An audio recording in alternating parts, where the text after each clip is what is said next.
За сайн бацгаана. Тэгэхээр би өмнөх хүчлэгэн дээр Өмнөд Солонгос улсын Black Combat холбоонд Монгол улсыг төлөөлөн оролцож байгаа 7 тамирчныг хятад талд хэр судалсан байгаа талаар та бүхэндээ хүргэсэн. Тэгэхээр өнөөдөр би та бүхэндээ Монгол тамирчдын маань эсрэг үзэх хятад 7 тамирчдын мэдээллийг хүргэх болно. За тэгээд миний авсан мэдээллүүд нь бүгдээрээ орчуулж авсан хятад талын мэдээллүүд байгаа шүү.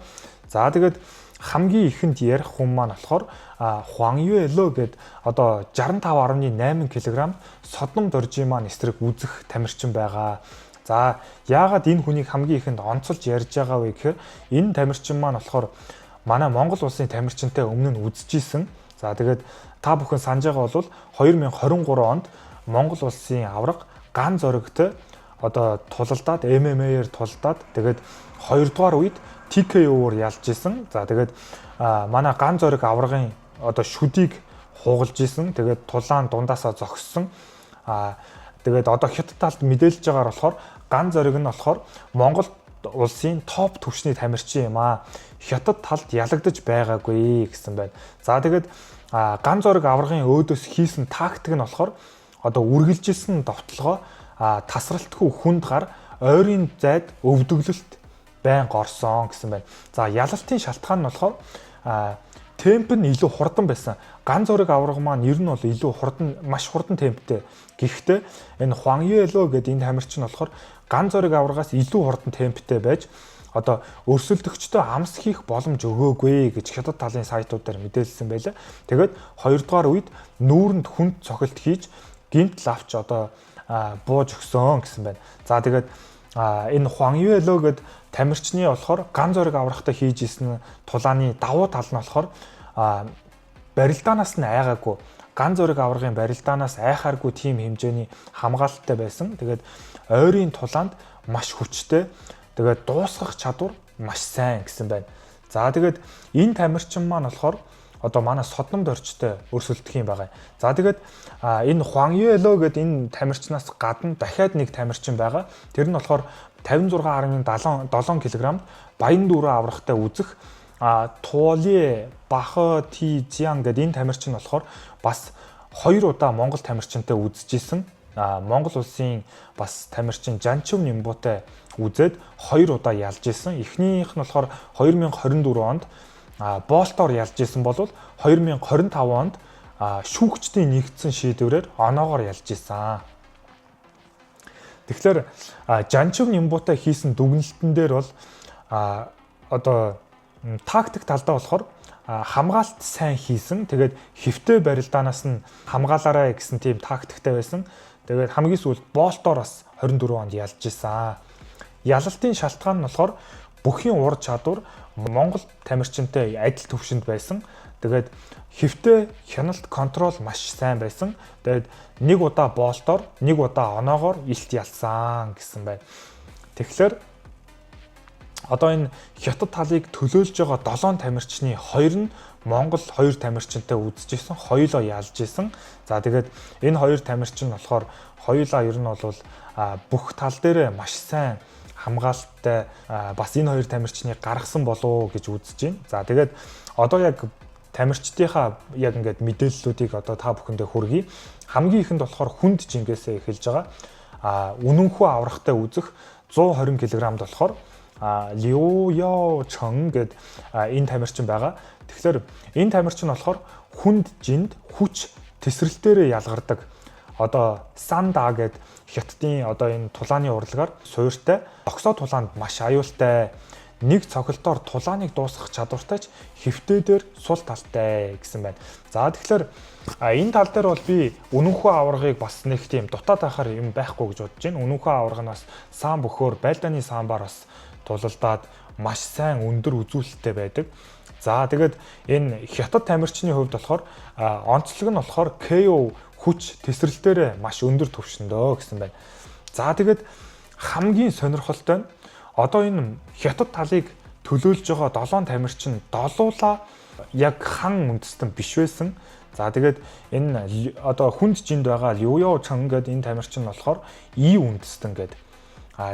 За тэгээд төрсөн он нь болохоор 2001 он, 25 настай, өндөр нь болохоор 188 см, гарны урт нь болохоор 192 см, Амжилт нь болохоор 10 ялж 3 ялагдсан. Тэгээд 5 KO, TKO гэсэн одоо амжилттай явж байгаа сайн тамирчин байна.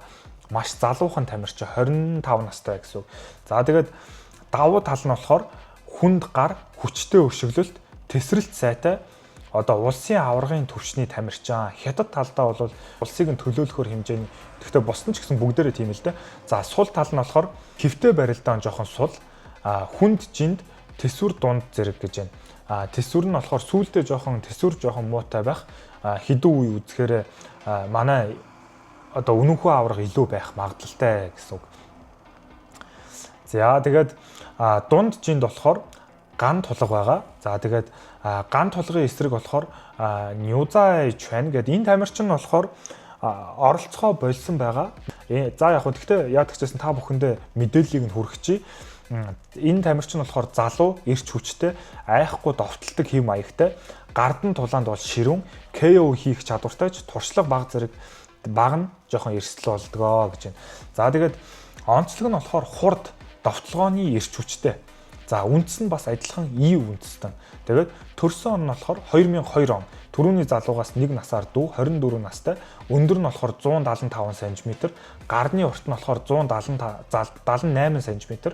Тэгээ амжилт нь болохоор 6 ялж 2 ялагдсан 4 KO TKO-тэй ийм тамирчин байгаа. Давуу тал нь болохоор гардан тулаанд цохилт айгүй хүчтэй ордог, эрчтэй довтолдог. Тэгээ KO чадвар нь маш сайн. Сул тал нь болохоор туршлага багтай, одоо хамгаалалт жоохон муутай. Тэгээ одоо энэ хамгаалалт жоохон муу болохоор тэгснүү. Монгол тамирчид ер нь бол бөхөөрөө маш сайн шүү дээ. Тэгэхээр хамгаалалт муу болохоор тэгснүү яадаг ч гэсэн энэ тамирчныг бол оруулахаа болсон, цуцалсан. Тэгээ өөр тамирчин орохоор болсон. Тэр мэдээлэл нь надад байхгүй байгаа даа. За дунд жинд болохоор бүрэн зориг аврахтаа үзэх тамирчин үнэхээр чанга тамирчин байлаа. Гэхдээ бүгдээрээ ер нь чанга тамирчин л да. Энэ залуу нь болохоор UFC Fight Pass дээр тулалдж исэн. Залууг болохоор Су Лан Ран Бо гэд энэ залуу нь залуу од маш хурдтай, цохилт нь маш оновчтой, тулааныг хурдан дуусгах чадвартай, өндөр түвшний тэмцээнүүдэд оролцож байсан. Олон улсын тэмцээнүүд. За тэгээд онцлог нь болохоор хурдтай, одоо финиш хийх чадвар нь маш сайн. Тэгээд үндэс ухсаа нь болохоор төвд. Төрсөн он нь болохоор 2004 он. 22хан настай залуу тамирчин байгаа. Өндөр нь 172 см, гарны урт болохоор 176 см, амжилт нь болохоор 10 ялж 3 ялагдсан 6 KO TKO-тэй ийм 9 дараалан ялсан маш өндөр үзүүлэлттэй тамирчин байгаа. Давуу тал нь болохоор маш хурдтай, цохилт маш оновчтой, дуусгах чадвар өндөр, оролцож байсан дээд түвшин тэмцээн нь болохоор Road to UFC байгаа. За сул тал нь болохоор гарны урт дунд зэрэг. Тэгээд унгах, хамгаалалт одоо хэвтэй барилдаа нэг сайн бишээ гэж байна. Гэхдээ ер нь бол манай бүрэн зориг аврагыг маш их басж байгаа. Тэгээд би бас надад жоохон таалагдаагүй юм болохоор хятад талаас ч гэсэн айгүй басаал доошоо хийгээд байхад манай Монгол талаас үзэгчд маань бас ер нь бол миний комментэн дээр амар юмнууд бичсэн байсан. Тэр нь надад жоохон таалагдаагүй. Бид нар Монгол хүмүүс бас бие биендээ хайртай байх хэрэгтэй. Монгол тамирчтай бас дэмжээрэй. Тэгээд ялагдсан байсан ч гэсэн ер нь бол бид нар ингээд өөрсдөө ингээд муу хэлээ сууж явах ёстой биш те. Одоо миний үеийн залуучууд бол бид нар өөрсдөө ингээд муулаад сууж яхаар өөрсдийгөө бэлдээд тэдний оронд ингээд энэ тэмцээнүүдэд орох ёстой шүү гэдгийг бас хэлмээр байна. За тэгээд хөнгөн жинд болохоор ган төмөр маань байгаа. Ган төмөрийн эсрэг болохоор ибуголо гэд бүхийн суурьтай, хэвтэй тулаанд маш хүчтэй. Тэгээд туршлага тактикаараа өрсөлдөгчөө эвддэг, ухаалаг, хяналттай тоглодог ийм тамирчин байгаа. Үндэс угсаа нь болохоор бас Монгол угсаатай. За өвөр Монгол тамирчин байгаа. Тэгээд төрсөн он нь болохоор 1989 он, 36 настай, өндөр нь 176 см, гарны урт болохоор 178 см, амжилт нь болохоор 21 ялалт, 8 ялагдал, KO TKO нь болохоор 7. Маш туршлагатай тамирчин байгаа. Үнэхээр хүнд тамирчин байх болов уу гэж би бас бодож байна. Давуу тал нь болохоор бүх суурьтай, маш хүчтэй граплинг хийдэг. Тэгээд ойрын зайд бол маш аюултай тамирчин гэж онцлсан байлаа. Туршлага ихтэй, Сул тал нь болохоор хөдөлгөөн жоохон дунд зэрэг гэсэн байлаа. Бусдаар нэг тийм сул тал бол байхгүй. Жоохон нас ахисан гэсэн л байсан. Манай одоо ганд хүмүр бол тулааны спортоор ороод нэг хэдхэн жил болж байгаа мөртлөө маш өндөр түвшинд тулалдж байгаа сайн тамирчин байгаа. За дараагийнх нь хөнгөн жин 65.8 кг содномд орж байгаа. Содномд орж эсрэг болохоор Хуан Юэ Ло гэдэг энэ тамирчныг сая би та бүхэндээ хэлсэн. За Хятадын багийн гол зэвсэг болж байгаа. Зогсоо хэвтэй аль алинд нь маш хүчтэй дарамттай тоглолт, өндөр финиш хувьтай. Тэгээд Монгол тамирчдыг ялж байсан туршлагатай ийм залуу байна гэсэн байна. Онцлог нь болохоор өндөр финиш үзүүлэлттэй тамирчин байлаа. Тэгээд үнд сугсаа нь болохоор И. За тэгэхээр та бүхэн бас одоо анзаарч ивэл энэ маш олон тамирчныг И үндэс угсаатай гэж юм те.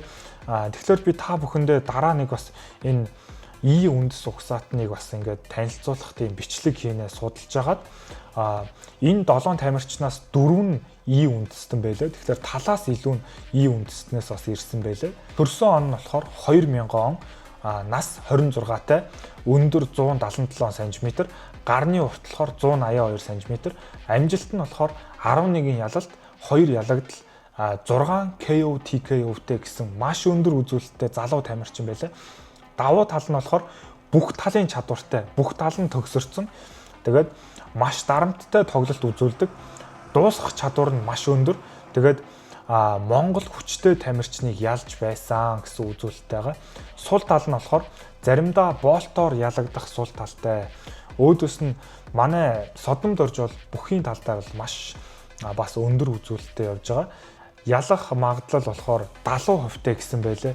Тэгэхээр та бүхэн санаж байгаа бол миний өмнөх хөтөлбөрн дээр содомд оржийг хамгийн аюултай өрсөлдөгч байх байхаа гэж онцолж исэн бол одоо энэ Хуан Юэ Ло гэх тамирчин мэдгдсэн чинь одоо ер нь бол Хятад талаас Хуан Юэ Ло гэх тамирчин ялнаа гэсэн хүмүүс их байлээ. Тэгээд содомд оржийг бол ялагдана гэсэн хүмүүс айгүй их байлаа. За тэгээд хөнгөн жин 61.3 кг болохоор бат итгэл байгаа. За тэгээд бат итгэлийн өөдөөс болохоор Амфу Чун гээд зогсоо тулаанд дээд түвшний тамирчин, хөнгөн жин KO одоо хувь нь маш өндөр байдаг, туршлага ихтэй, тайван тоглодог ийм тамирчин байгаа. Онцлог нь болохоор striking KO чадвар айгүй өндөртэй. Үндэс угсаа нь болохоор И үндэстэн. Төрсөн он нь болохоор 1995 он, 31 настай, өндөр нь 176 см, гарны урт нь болохоор 175 см, амжилт нь болохоор 20 ялалт, 8 ялагдал, 10 KO TKO-тэй ийм бас өндөр үзүүлэлттэй залуу байна. За тэгээд давуу тал нь болохоор зогсоо босоо тулаанд маш өндөр түвшний тоглолт үзүүлдэг. Тэгээд хөнгөн жинд бол KO хувь маш өндөр, туршлага ихтэй. Сул тал нь болохоор унгах хамгаалалт нь жоохон дунд зэрэг. Тэгэхээр хамгаалалт жоохон муутай гэсэн үг. Хэвтэй тулаан жоохон муу ийм тамирчин байна. Хөнгөн жим болохоор манай Баян дүүрэн авраг байгаа. За Баян дүүрэн аврагын эсрэг болохоор Туоли Баахо Тижан гэдэг тамирчин байгаа. Залуу боловч маш ухаалаг барилддаг. Тэгээд бүх унгах одоо хэвтэй контрол маш сайн. Монгол бүхий хэв маягийг хамгийн сайн эсэргүүцэж чадах тамирчин нь бол энэ байх байхаа гэсэн байлаа. За тэгээд онцлог нь болохоор бүх гранд контрол бас айгүй сайтай. Үндэс угсаа нь болохоор Казах гэж байгаа юм. Тийм Казак. Төрсөн он болохоор 2005 он. Маш залуу тамирчин. 21 настай. Өндөр нь болохоор 168 см, гарны урт нь болохоор 173 см, амжилт нь болохоор 9 ялж 4 ялагдсан 3 KO TKO-тэй гэсэн байлаа. За давуу тал нь болохоор бөхөөр барилдах, тэгээ унгаах чадвар сайтай, хэвтэй контрол маш сайн, боолт сайн, Монгол тамирчдыг ялж байсан гэсэн үзүүлэлттэй байгаа. Сул тал нь болохоор зогсоо тулаанд дунд зэрэг. За тэгээд биеийн харьцаа жоохон сул, өндөр гарын урт нь жоохон муу гэсэн үзүүлэлттэй байгаа. Сул талыг нь. За тэгээд нийт дүгнэлт Хятад талаас хийхтэй болохоор одоо 7 тамирчин дээр одоо Хятад талаас ялах магадлалтай хамгийн өндөр магадлалтай нь болохоор Содомд оржийн жим байсан. Хуан Юэ Ло гэдэг энэ тамирчин Содомд оржийг ер нь бол баталгаатай ялчихна гэсэн байлаа. За тэгээд дараа нь болохоор Баян дүүрэн авраг, бүрэн зориг авраг хоёрыг одоо бас ялчнаа гэсэн байсан.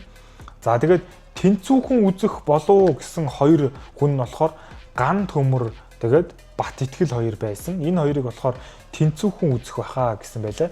За тэгээд жоохо эвгүүтэж магадгүй нь болохоор үнэнхүү авраг ган тулгатай үзэж байгаа энэ одоо хоёр тамирчин болохоор жоохон эвгүүрхэж магадгүй гэсэн. Тэгээд би хэлснийг та бүхэн санаж байгаа бол ган тулгын өрсөлдөгч бол солигдсон байгаа. Одоогоор надад мэдээлэл нь байхгүй. Тулааны үед болохоор одоо Содом доржийн жингээс эхэлж байна. Хуан Юэло гэдэг энэ тамирчин болохоор маш дарамттай тоглолттой. Тэгээд дуусгах чадвар айгүй өндөр. Одоо хугацаагаа дуусгахаас өмнө Монгол тамирчидтай тулалдаж байсан туршлагатай сэтгэл зүйн хувьд болохоор айгүй давуу талтай.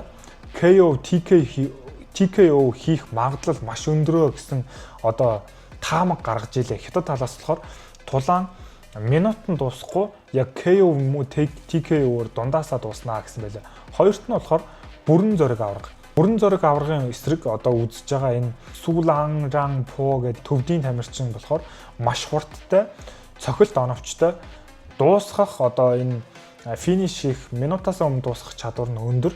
Тэгээд нэгдүгээр үед хүчтэй цохилтоор манай бүрэн зориг аврагыг дуусгана гэсэн байлээ. За үнэхээр жоохон басж илээ. За гуравт нь болохоор бат итгэл байгаа. Бат итгэл дээр болохоор энэ Янфу Чун гэдэг энэ тамирчин болохоор зогсоо тулаан маш өндөр түвшнийхөө гэсэн байлээ.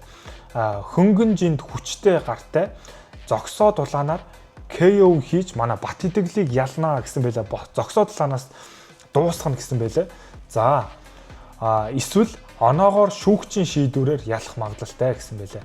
За манай бат итгэлийг бас ялна л гэсэн байна. За дараагийнх нь болохоор энэ Тули Бах Тижан гэдэг энэ тамирчин болохоор баян дүүрэн аврахтаа үзнэ. За бүх тэгээд хэвтэй контрол маш сайн казак тамирчныг.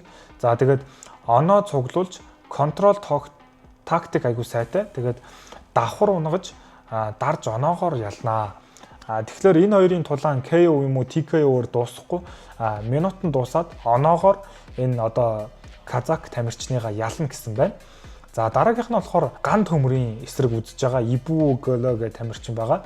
За энэ Ибу Голо тамирчин болохоор туршлага ихтэй. Тэгээд бүх граплинг айгуу сайтай. Хяналт контрол жижиг деталь дээр ялж шүүгчийн шийдвэрээр хожноо гэсэн байна. За тэгэхээр манай ган төмрийг бас ялна гэсэн байна. Шүүгчдийн шийдвэрээр. Дараагийнх нь болохоор ган тулгын энэ ган тулгын эсрэг үзэх тамирчин болохоор орохгүй болцсон байгаа. Тэгэхээр яг танилцуулаад яах юм. Тэрний дараагийнх нь болохоор үнэнхүү авраг байгаа. Үнэнхүүгийн эсрэг болохоор Юяо Чон гэдэг хүнд жинд маш төсвөр жоохон султай. Тэгээд хэвтэй тулаан жоохон сул. Барилдаанд орвол боолт эсвэл оноогоор ялагдах эрсдэлтэй гэсэн байна. Хятад талаас одоо энэ Юяо Чон гэдэг тамирчныгаа болохоор ялагдаж магадгүй л гэсэн үнэлт гарсан байна. Сонирхолтой. За тэгээд хятад талаас дүгнж байгаагаар бол KO үзхийг хүсвэл Содом дорж энэ Хуан Юэло гэдэг бас бүрэн зориг энэ Сулан Ран По гэдэг энэ хоёр тулааныг үзээрээ KO-оор дуусч магадгүй шүү. За оноогоор аюулгүй дуусгах нь болохоор баян дүүрэн аврагын эсрэг Тули Бах Тижан эсвэл ган төмрийн эсрэг Бүголо гэдэг энэ болохоор оноогоор дуусгах бах энэ тулаанууд. За хамгийн эрсдэлтэй ялагдах магадлалтай нь болохоор ган тулга болон үнэнхүү хоёрын тулаан байгаа гэсэн байна. Энэ хоёр дээр ялагдчих магадгүй гэсэн байна. За тэгээд үнэнхүүд аврахтаа үзэх Юяо Чонг болохоор хүнд зохилтын машин гэж өөрсдийгөө одоо хочилсан, дөвийлгсэн гэх юм уу. За ган тулгын эсрэг үзэх магадaltaй байсан Ньюз Чван гэдэг залуу нь болохоор залуу довтлогч гэсэн байна. За бүрэн зориг аврагын эсрэг үзэх энэ марчныг болохоор хурд ба наривчлал гэж одоо хоч гэх юм уу, эсвэл одоо нэг үгээр танилцуулж байгаа юм уу. За ган төмрийн эсрэг үзэх Ибу Голог болохоор туршлагатай стратегч гэсэн байна. Содон доржийн эсрэг үзэх Хуан Юэлог болохоор бүх талын устгагч машин гэсэн байна. За бат итгэлийн эсрэг үзэх Янфу Чунг болохоор цохилтын мастер гэсэн байна. Баян дүүрэн аврагын эсрэг үзэх Тули Бах Тижан болохоор хэвтэй барилдааны хаан гэсэн байна. Тэгэхээр нэг иймэрхүү одоо ингээд бас хятад талаас гаргаж байгаа шүү. За хятад талаас гаргаж байгаа ийм мэдээлэл байна. Тэгэхээр би бол Монгол тамирчдыгаа одоо дэмжинэ. Тэгээс Монгол тамирчид маань ялах байх. Гэхдээ та бүхэн маань бас ялахгүй байсан ч гэсэн нэг нэгнийгаа битгий ингэж амар муухагаар хэлээрээ битгий ингэж одоо сэтгэл зүйн хувьд бол маш их дарамт өгж байгаа. Бүрэн зориг аврагыг тэгж муухагаар хэлсэн хүмүүсийг хараад бол надад бол жоохон сэтгэл санаагаар унмаар санагдсан. Ер нь бол адилхан монгол хүмүүс ээжж та бүхэн бас бүрэн зориг аврагын хийж байгаа бэлтгэлийг харж байгаагүй. Үнэхээр хөдөлмөрч тууштай хүн. Гэхдээ манай бусад тамирчид бүгдээрээ бас адилхан. Би бэлтгэлүүдийг нь бол харсан. Үнэхээр дайчин одоо бэлтгэлөө бол тултал нь хийсэн хүмүүс байгаа. Бэлтгэл нь хандсан хүмүүс байгаа. Тэгэхээр би бол монгол тамирчдаа дэмжин. Та бүхэн ч гэсэн монгол тамирчдаа дэмжээрэй. Баярлалаа.